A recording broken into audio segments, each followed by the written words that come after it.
Hey, what's up, everybody? It's Jeffrey Lyles, welcoming you to another installment of Lyles Figure Files. Today was the big day for the Hasbro Star Wars team because this is the basically final push to get backers to fund the HasLab Star Wars Black Series Rancor project.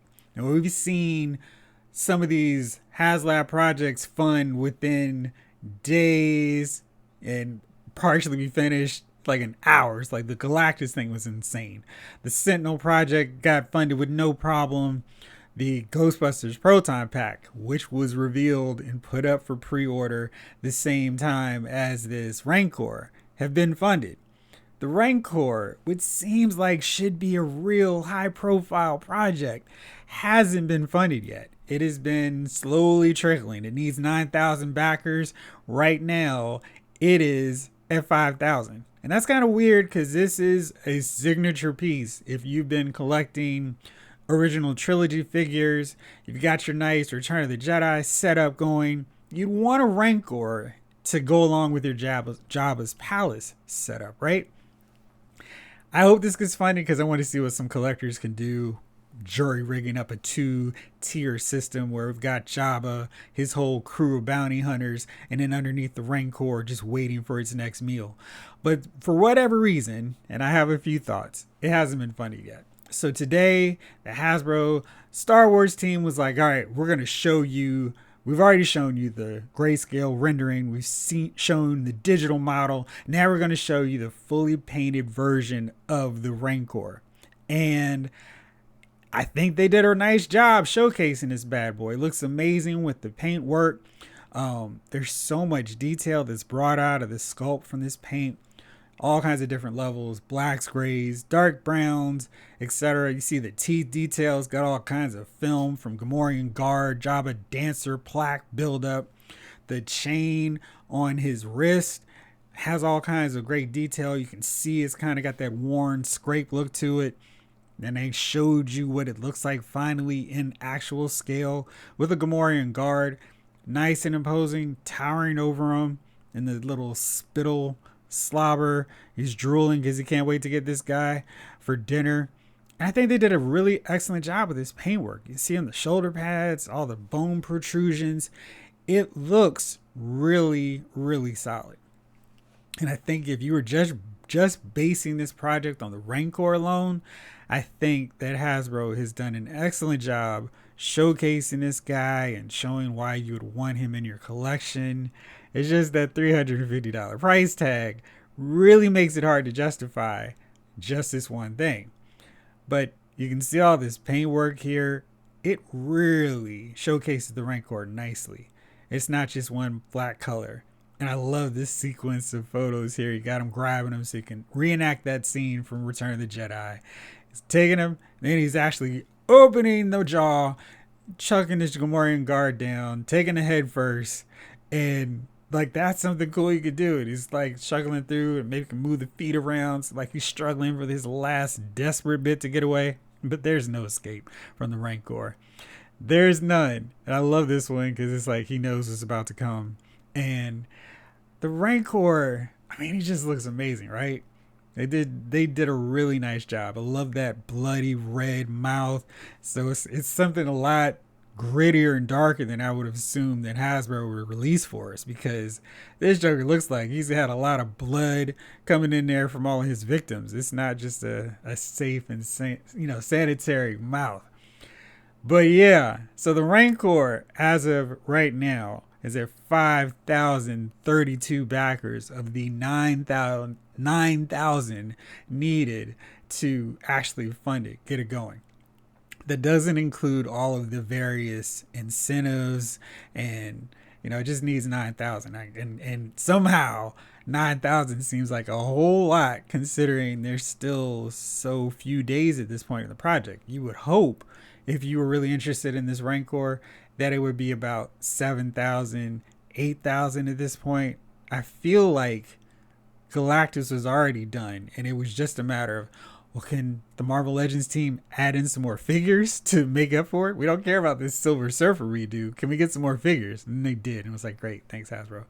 But the Rancor, it's a big huge sum of plastic here, and he's $350. He doesn't have all the fancy bells and whistles as Galactus does. He's got some amazing paint, but there's no light up feature. There's no cool backdrop. There's no, really cool effect pieces. They've decided one of the incentives after the Gamorrean Guard, which you probably have a few already, maybe two, definitely want to be a victim here. So we got him as the very first incentive, and it's like, that's cool. I mean, that way you can have this sequence right here. You can do that. But I kind of feel like the second incentive missed the mark. We've got this big backdrop, and the Hasbro team revealed that, and they said, hey, the reason we couldn't, do this any other way was because it was so massive that we couldn't bring this detail out. And I just feel like, but you could have just opened the package up, like use the box itself as like a gatefold, so folds open or something, and you can kind of create a backdrop for the Rancor just using a box. I don't know. And then I had my idea of setting up jury rigging something where you can make the package use that, create a gate portion to slam down on the Rancor's head. That was another option they could have done. I don't know if that's enough to sell it on people, and throwing in a few bones probably wasn't the best way to sell it either. So it really came down to, all right, what are these incentives? What are the last two? Because that was the other part. What are the final two stretch goals? And I don't know if these stretch goals actually accomplished the goal of making people more excited. Actually, I know it didn't do the job of making people more excited about backing the Rancor. Going into today, we knew we were going to see the final two stretch goals. And I think a lot of Star Wars Return of the Jedi fans had very clear ideas of who these two stretch goals should be. I mean, when you think of Return of the Jedi, you think of this whole infamous Rancor sequence. You're thinking two characters, maybe three, that definitely need to be included. So we got the Gamorrean Guard. So it's like, all right, cool. That's one. There's two more slots, and it seemed like maybe there should have been a third instead of this backdrop and bones piece. But okay, whatever.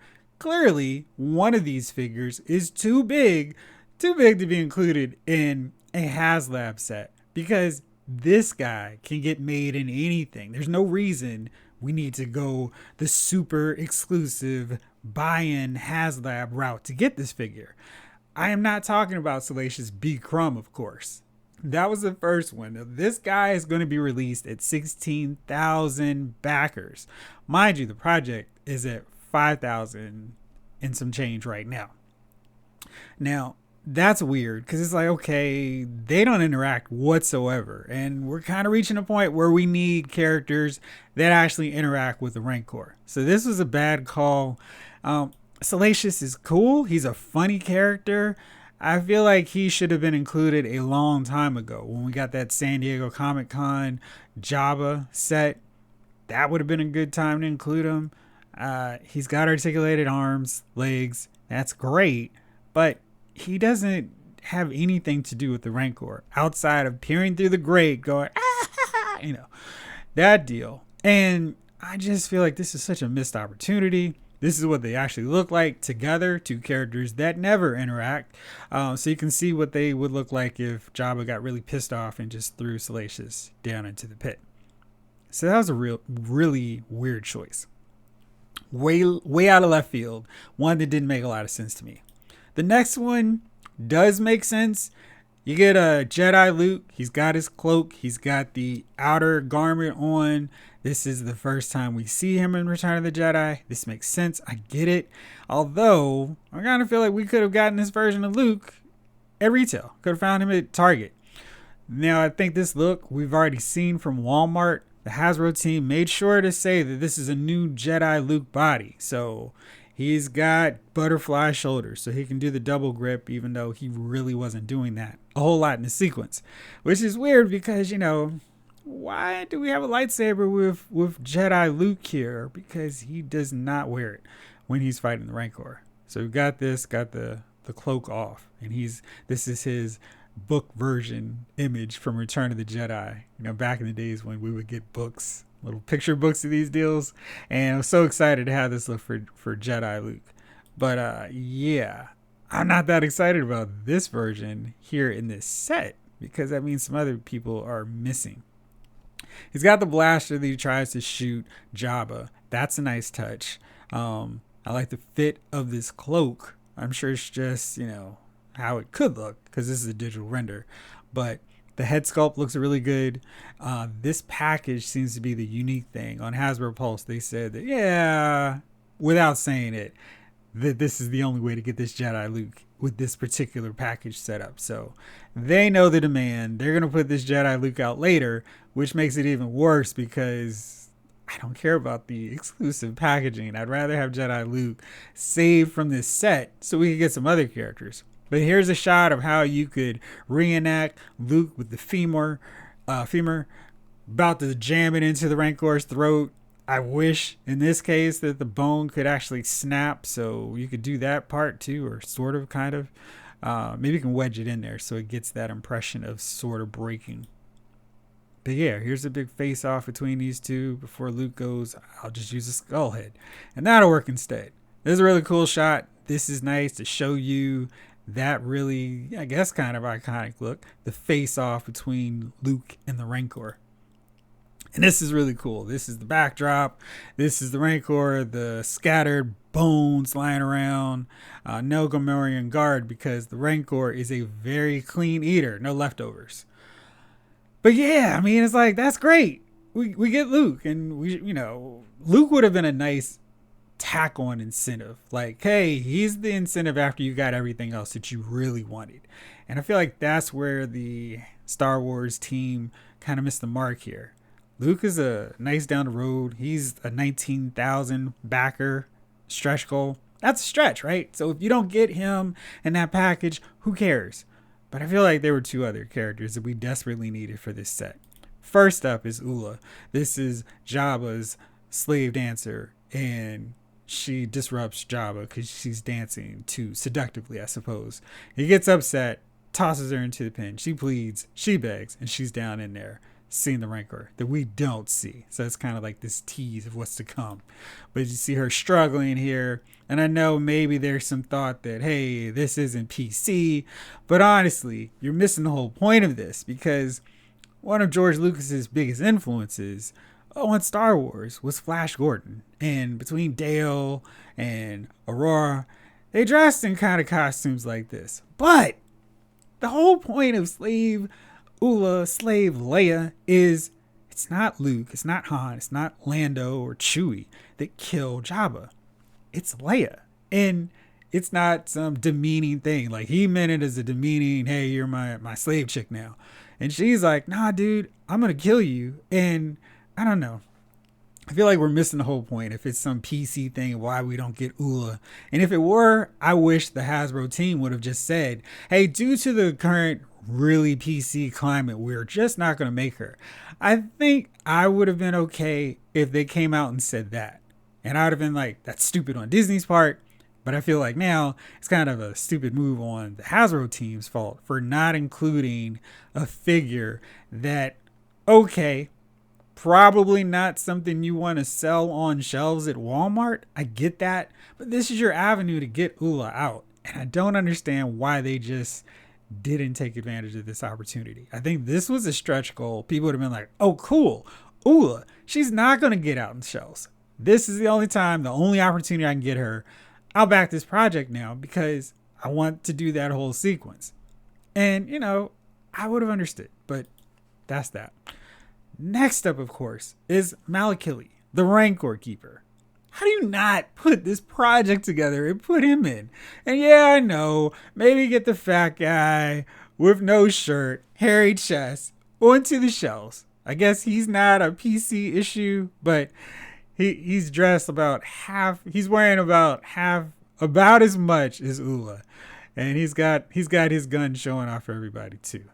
But I mean, you can't do the Rancor scene without this guy. I mean, oh man, this is such a missed opportunity, right? You have your dead Rancor, and now I see this picture. Maybe instead of some drool, we could have had some green blood to show that the Rancor is vanquished and dead. And we don't get the crying Malakili upset that his baby, the Rancor, is dead at the hands of this ridiculous Jedi. I just feel like, man, these were the two stretch goals. I think if they just showed them today, there would have been real excitement. We would have seen a surge in backers. We would have seen that, oh, this is what we wanted to see. Characters that make sense for the Rancor. Not a backdrop, not a bag of bones. Figures that actually connect with this. So if Oola was stretch goal 2, Malakili was stretch goal 3, and then Jedi Luke was stretch goal 4, that would have made sense. And I feel like people who were interested, people who were on the fence with this project would go, perfect, I'm down, I want to support this, I want to back it because you guys are in tune with what I want out of this project.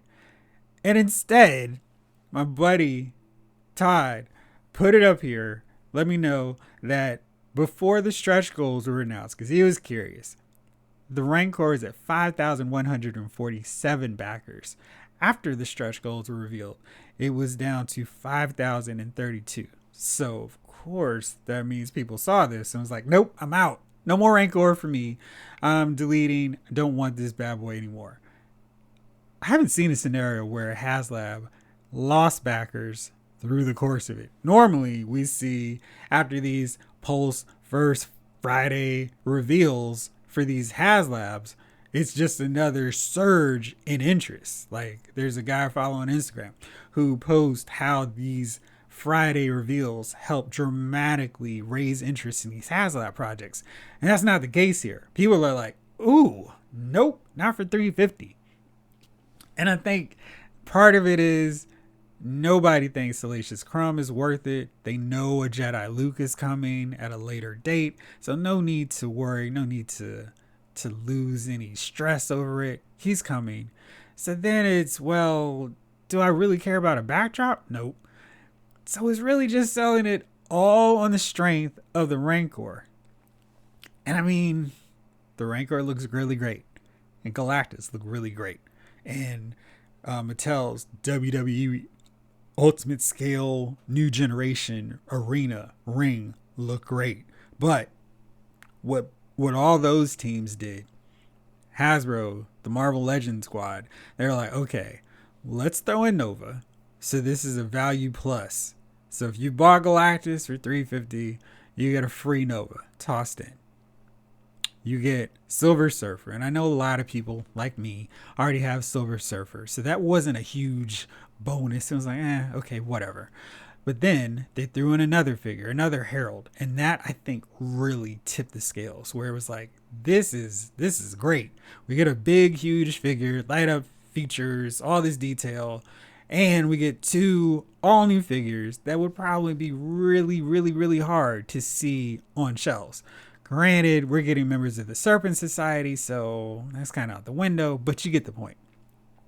And then, just for kicks, we'll throw in a Doom head. And, I don't really care about that. But that was a real bonus after the fact, and I'm sure some people will probably try to flip that and get money for it. And then the Mattel team with the ring not really doing the job in terms of selling, getting enough funding, enough backers. And they're like, okay, well, we've got Diesel, we've got Doink. Those are 2 extra figures. So at this current price point of $34 for Ultimate Edition figures, that's not bad. But it still wasn't driving enough interest. So they said, well, whatever, we're going to toss in another Macho Man figure. And that Macho Man figure was the whole reason that surged, made it through to completion. Because I was following that very closely. And I was like, this is a pretty decent deal. We get ring skirts, we get 2 Ultimate Edition figures, we get a ring, we get a neon entrance. Not bad for $250. Then they threw in a Macho Man, complete with alternate head sculpt, so you could do announcer Macho Man. I was like, yes, that's what I wanted. That's what you guys delivered. And I felt that was the best HasLab funding, Kickstarter, etc. project because you got so much value for what you contributed. And I think, of course, Hasbro's, with the Sentinel and with Galactus, you get a lot of extra features. And with these projects, the stretch goals are really important and crucial to keep interest, to drive up interest, and to get more backers. And in this Rancor's case, he's not. He's actually losing interest because then it really just comes down to, do I care enough about the Rancor to spend $350 on him? And compared to all the other projects, that's not a great value. And then it's compounded even worse because Hasbro decided, the Star Wars team was like, all right, let's put this out at the same time as the Jedi Joe Sky Striker and the Ghostbusters Proton Pack. This is on the heels of the summer HasLab efforts. So if you bought Galactus, that was a big chunk of money that you put out right then. Then there was another big chunk of money if you wanted any of these other ones. If you wanted Ghostbusters, if you wanted the Sky Striker. Okay, then it's like, well, which one do I not need? The Rancor? Yeah, maybe so. Well, let's see what the stretch goals are. Stretch goals don't deliver, and then it's easy to not back that one.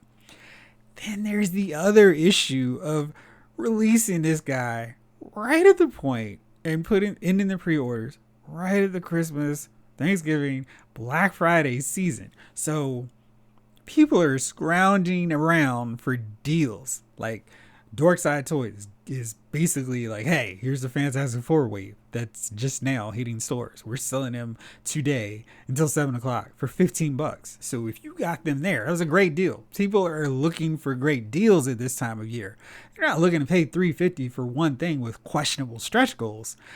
And I really think that Hasbro in general needs to do a better job of rolling out all of their HasLabs. Do one every quarter, maybe 2 around the summertime, because asking people to choose between HasLab projects isn't a smart strategy. I mean, it's just like, okay, do I really want it? Do I need it? And maybe for your fall winter one, you do it after holiday season. So January, hey, here's the thing, it's going to expire, we're going to close funding in February. That'll give people the time to restock, use their bonus Christmas money, their bonuses, to back the new project. Ending in December 6th avoids that splurge of, hey, I got some Christmas money, I got some whatever holiday money, and I'm throwing this out here for this project. But doing it beforehand, where people are buying presents for people, maybe, and just not thinking at that mindset because they're looking for values. I don't know. And I think maybe we'll see if this project fails to get funded and back, Hasbro will take a different approach going forward and what they do with their stretch goals, especially these 4 Star Wars Black Series projects. This is the first one for the Black Series 6-inch scale, so I'm very curious to see what happens if the Rancor, kind of how it looks right now, doesn't get funded. And maybe they're going to get really close to that 9,000 and just go ahead and put it out. At least the stretch goals aren't something that people are going to be really upset and blown that they actually don't see made. Like if there was a Oola and a Malakili figure that was just 19,000 away and we could not get them, people would be blown. But I don't think that's going to be the case here. So maybe we'll still go through so they can kind of justify doing another Black Series HasLab project next year. But I definitely think they need to take some lessons from the execution, the rollout here with the Rancor. So hopefully a bunch of Rancor fans don't end up looking like Malakili here in this picture. And we do get to see him. I'm still not sure if I'm going to, because like I said, that's still a lot of money. And I'm back to crowdfunding projects already this year. But if you are, I love to hear what you think about these stretch goal reveals and if you're going to back it, if you haven't, and if you are thinking, I'm good now that these stretch goals have been revealed. So that's it for me. Thank you as always. I've got some cool reveals coming up soon, including this guy that I will have an actual breakdown just received today. This is a cool looking beast. There you go. So you can see it all in its glory. Really nice. Fully prepared to break that one down on Lyles Movie Files. But that's it for me. Thank you so much for watching. Hope you have an awesome weekend and you find everything you're looking for on the shelves. This episode of Lyles Figure Files has been filed.